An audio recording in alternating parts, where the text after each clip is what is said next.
Hello guys everyone, कैसे हैं आप लोग। आप देख रहे हैं my YouTube channel the Mughal heaven में आप लोगों का स्वागत है। तो लगभग बारिशें बंद हो चुकी हैं और हमारे यहाँ 4-5 रोज से बारिश नहीं पड़ी है और अडेनियम के बिल्कुल पोर्ट सूख चुके हैं अच्छी तरीके से। सभी प्लांट देखिए सब सूखे पड़े हुए हैं। जिस तरीके से प्लांट को पानी चाहिए होता है उसी तरीके से प्लांट को सूखा भी चाहिए होता है कि अगर 3-4 दिन तक आपकी मिट्टी गीली रहे पोट की तो अब कम से कम 3-4 दिन तक पोट को सूखा भी रखना चाहिए, जिससे प्लांट के अंदर फल और फूल अच्छे आते हैं। अगर कोई प्लांट खास तौर से अडेनियम के अंदर अगर जैसे कि बारिशें मुस्तकिल हो रही थी, 1 महीने से पोट नहीं सूखे थे, अगस्त के महीने में कंटिन्यू बारिशें होती रहीं, उससे 1 महीने तक ना तो प्लांट ने धूप मिली और ना ही इसकी सॉइल सूखी। अब हम साथियों इनको अच्छी तरीके से सुखा रहे हैं, लेकिन इसके बावजूद जिन प्लांटों के अंदर वर्ड्स वगैरह आ रहे हैं कि जैसे कि ये देखिए ऐसे प्लांट के अंदर जिसके अंदर छोटे छोटे वर्ड्स निकलने शुरू हुए और हर ब्रांच के अंदर लगभग ये वर्ड्स इस तरीके से आ रहे हैं, तो ऐसे प्लांट में जिसके अंदर वर्ड्स आ रहे हों तो उनके अंदर पानी देना ज़रूरी होता है। ऐसे प्लांट जो फूल दे रहे हैं या वर्ड्स निकल रहे हैं तो उनके अंदर पानी देना ज़रूरी है।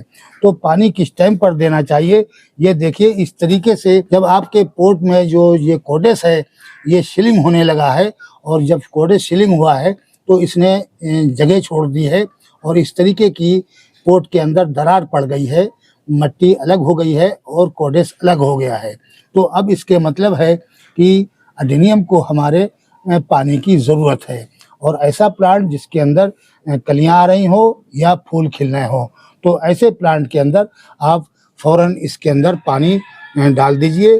तो इसके अंदर पानी की ज़रूरत है। अब हम इसके अंदर पानी भी देंगे और वो प्लांट जिनके अंदर वर्ड्स नहीं आ रहे हैं, ये देखिए काफ़ी प्लांटों में तो वर्ड्स आ रहे हैं और जिनके अंदर नहीं आ रहे हैं जैसे कि ये प्लांट है इसके अंदर अभी तक वर्ड्स नहीं आए हैं और शुरू से अभी तक नहीं आए हैं। काफ़ी प्लांटों में तो वर्ड्स आए हैं लेकिन वो बारिश से गिर गए हैं। काफ़ी प्लांटों में देखिए इस तरीके से काले होकर और गिर गए हैं वर्ड्स।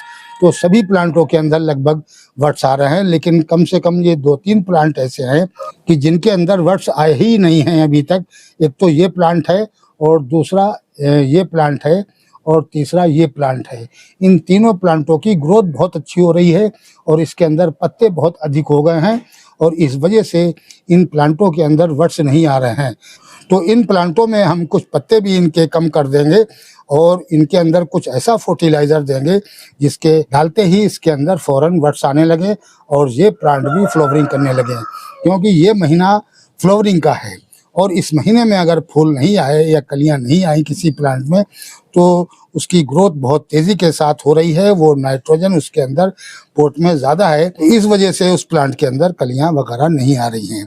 तो सबसे पहले हमें इनके पत्ते कम करने पड़ेंगे और उसके बाद में इनके अंदर पोटासियम रिच फर्टिलाइज़र देना पड़ेगा कि जिससे इसके अंदर वर्ड्स आ जाएं। क्योंकि अब बारिश नहीं हो रही है तो अब हम इसके अंदर ऐसा फर्टिलाइज़र देंगे जिससे इसके अंदर फ़ौरन वर्ड्स आ जाएं और ये भी प्लांट फ्लावरिंग करने लगें। तो साथियों चलते हैं, अब इनके अंदर कुछ ऐसा फर्टिलाइज़र बना कर देंगे जिससे इसके अंदर वर्ड्स आ जाएं, क्योंकि जब तक प्लांट ग्रोथ करता रहता है तब तक इसके अंदर वर्ड्स वगैरह नहीं आते हैं। ज़्यादा पानी देने से यही होता है कि ज़्यादा पानी जब प्लांट को मिलता है तो प्लांट अपनी ग्रोथ करता रहता है और ज़्यादा पानी से ना तो फल वाला पौधा फल देता है और ना फूल वाला पौधा फूल देता है। तो अब बारिशें रुकी हैं और हमने इसको पानी देना बंद कर दिया है। इनको 4-5 दिन से पानी बिल्कुल नहीं मिला है और सभी प्लांट अच्छी तरीके से सूख चुके हैं और ये देखिए इस तरीके से ये प्लांट भी शिलिंग होने लगा है इसका कोडेस और इसमें भी दरार आ गई है। तो ऐसे प्लांट के अंदर हमें फ़ौरन पानी दे देना चाहिए कि जिसकी कोडेस जो है वो शिलिंग होने लगा है और इसके अंदर कलियां वगैरह भी नहीं आ रही हैं अडेनियम में, इसमें फूल भी नहीं आ रहे हैं। तो ऐसे प्लांट को पानी भी मिल जाएगा और फर्टिलाइज़र भी मिल जाएगा। तो ये प्लांट अब ग्रोथ तो रोक चुका है लगभग, क्योंकि अब इसको पानी नहीं मिल रहा है। तो जब पानी नहीं मिलता है तो प्लांट की ग्रोथ रुकने लगती है। तो अब हम इसके पत्ते भी कम कर देंगे और इसके अंदर पानी भी देंगे और कुछ पोटासियम रिच फर्टिलाइजर देंगे। चलते हैं साथियों, अब कौन सा फर्टिलाइजर इन प्लांटों में देते हैं आज हम, और जिसकी वजह से हमारे इन प्लांटों के अंदर वर्ड्स वगैरह। तो साथियों ये हैं वो प्लांट जिनके अंदर वर्ड्स नहीं आ रहे हैं, तो इनके अंदर पत्ते भी बहुत ज़्यादा हैं। तो सबसे पहले हम इनके थोड़े पत्ते कम करेंगे, और ये 3 प्लांट हैं, 2 इधर नीचे रखे हुए हैं और एक ये रखा हुआ है, तो इसमें हम काम शुरू करते हैं। तो इसके कुछ पत्ते कम कर देंगे बीच बीच से, और पत्तों को थोड़ा सा जड़ से हटा के काटना, जो डंठल उसका होगा वो सूख के अपने आप से गिर जाएगा। तो इस तरीके से कुछ पत्ते हम इसके कम कर देंगे, और इतना भी नहीं करना है कि ये बुरे लगे देखने में बहुत ज़्यादा। तो इस तरीके से बीच बीच से आप निकाल के और इन पत्तों को कम कर दीजिए। थोड़ा बेगरा हो जाएगा ना, तो इसकी जो स्टंप है उसमें अच्छी तरीके से धूप लगेगी।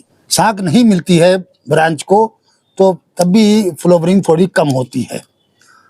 अब ज़रा ये इसके पत्ते कम हो जाएंगे तो इसकी जो ब्रांच है इसके अंदर अच्छी तरीके से धूप लगेगी।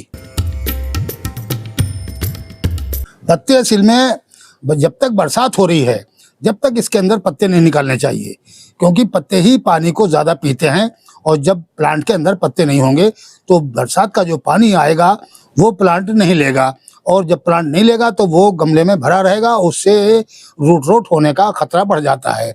तो इसलिए बरसात के टाइम पर हमें इनके पत्ते नहीं निकालने चाहिए। बरसात जब ख़त्म हो गई है तो अब इसके पत्ते हम निकाल सकते हैं, क्योंकि बरसात को कम से कम 5-6 दिन से बिल्कुल बारिश नहीं हुई है और अच्छी धूप निकल रही है। तो इस तरीके से हम इन पत्तों को कम कर देंगे।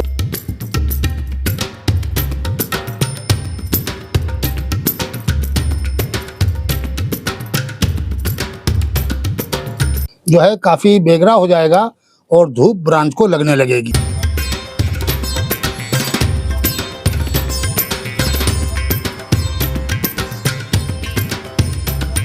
बहुत से लोग बरसात के अंदर भी पत्ते निकाल देते हैं, लेकिन वो अडेनियम को गलने का खतरा बढ़ जाता है, क्योंकि प्लांट पानी इतना नहीं लेता है। अगर बारिश के पानी में रखा हुआ है वो, जब प्लांट पानी नहीं लेगा तो आपका प्लांट के रूट रोट होने का खतरा बढ़ जाता है।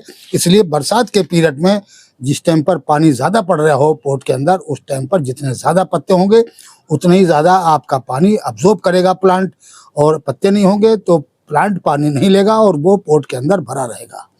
तो साथियों, अब हमारा ये काम हो गया है कि हमने इसके पत्ते जो थे वो निकाल दिए हैं। अब अगली प्रक्रिया शुरू करते हैं कि अगर हम एक ही प्लांट के अंदर, आपको अभी बना के दिखाते हैं, बाकी हम 3 प्लांटों में बाद में देते रहेंगे, तो हम इस प्लांट के अंदर बनाकर दिखाते हैं।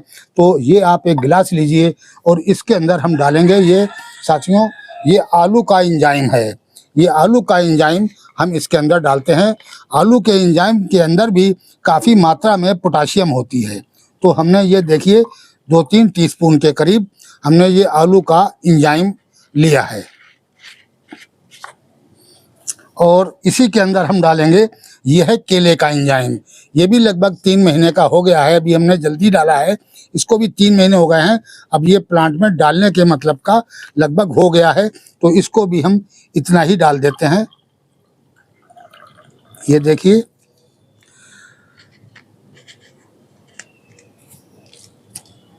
अब इन दोनों एंजाइम के अंदर पोटाश की मात्रा बहुत अधिक होती है। आप इसको अपने प्लांट में पानी में मिलाकर डालते रहेंगे तो इससे भी बहुत बेहतरीन किस्म की फ्लावरिंग प्लांट के अंदर होती है, क्योंकि केले के छिलके के अंदर भी पोटाशियम होती है और आलू के छिलके के अंदर भी पोटाशियम होती है। तो इसलिए ये दोनों फर्टिलाइज़र मैंने एंजाइम के तौर पर हमने इसमें लिए हैं। दूसरे एंजाइम इसमें ऐसा काम करेगा कि एंजाइम डालने से प्लांट को भूख लगने लगती है। जिस तरीके से सिरका खाने से हम लोगों को भूख लगने लगती है, ये हाजमे का काम करता है। तो एंजाइम को हम इसके अंदर डालेंगे, इसके जो रूट हैं वो भोजन तलाश करने के लिए फ़ौरन भाग खड़े होंगे, और जहाँ जहाँ इनको फर्टिलाइज़र मिलेगा उसको ये खाना शुरू कर देंगे। उससे प्लांट के अंदर न्यूट्रिएंट्स बढ़ जाएंगे और प्लांट हेल्दी हो जाएगा और फ्लावरिंग भी बहुत अधिक पेड़ करेगा। तो इस पोटाशियम के अंदर और क्या काम करना है, ये हमने बायो एंजाइम 2 किस्म का लिया है, आलू के छिलके का और प्लस केले के छिलके का, और दोनों में ही पोटाशियम होती है। तीसरी पोटाश हम क्या चीज़ डालेंगे साथियों, वो है ये NPK 05234। हम 05234 भी इसमें लगभग 3 प्लांट हैं हमारे पास, तो 3 टीस्पून के करीब ही इसी के अंदर हम डाल देंगे। और हम घुलनशील के तरीके से, ये देखिए ये हो गया है, इस तरीके से हम ये 1.5 टीस्पून था, ये 3 टीस्पून के करीब हो गया है। और इसको हम अच्छी तरीके से घोल लेंगे। ये घुलनशील होता है, बहुत जल्दी ये घुल जाता है। इसको रात भर के घोल के रखने की बिल्कुल ज़रूरत नहीं है। आप इसको हाथ के हाथ इस तरीके से घोल लीजिए और ये घुल जाता है। तो हम ये 3 प्लांटों के अंदर देंगे। अब हम इसके अंदर, ये बारिश का पानी हमारे पास काफ़ी भरा रखा हुआ है, हमने कई बाल्टियों के अंदर बारिश का पानी भर के रख लिया है। तो वो बारिश का पानी ये मैंने ये लिया है और इसके अंदर ये करीब 1 लीटर से कम है पानी, तो ये मिलाकर पूरा 1 लीटर के करीब हो जाएगा। तो ये फर्टिलाइज़र भी हम इसके अंदर ये देखिए ऐड कर देंगे। अभी ये ठीक से घुला नहीं है, तो इसको थोड़ी देर घुलने के लिए छोड़ते हैं।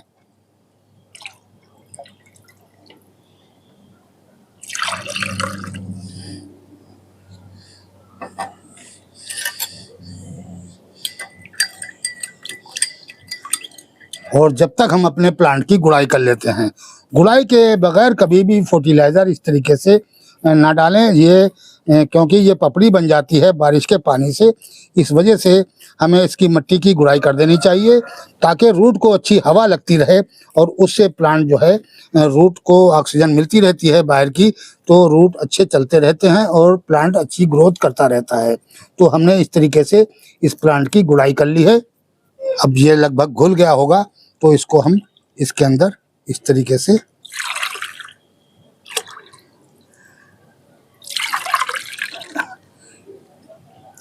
ये इतना तीनों प्लांटों के अंदर हम ये देंगे। इस प्लांट को पानी की ज़रूरत थी, क्योंकि 5 दिन से इसको पानी नहीं मिला है। थोड़ा सा और डाल देते हैं ताकि नीचे तक आराम से ये पहुंच जाए, क्योंकि बड़ा पोट है।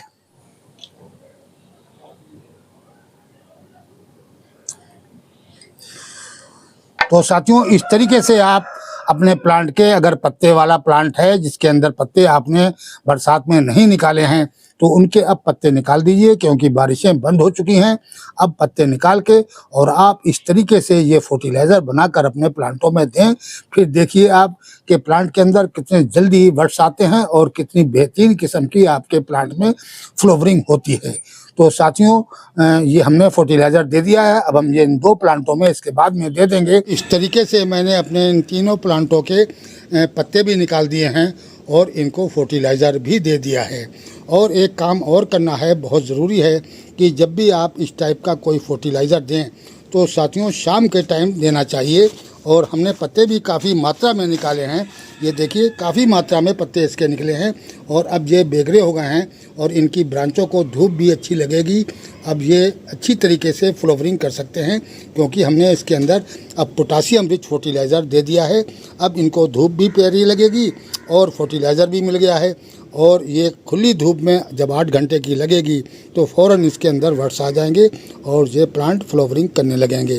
तो आज के वीडियो में इतना ही। मिलते हैं अगले वीडियो में नए टॉपिक और नए कंटेंट के साथ। अगर हमारा वीडियो अच्छा लगे तो प्लीज़ लाइक कीजिए, शेयर कीजिए और सब्सक्राइब कीजिए। शुक्रिया, धन्यवाद।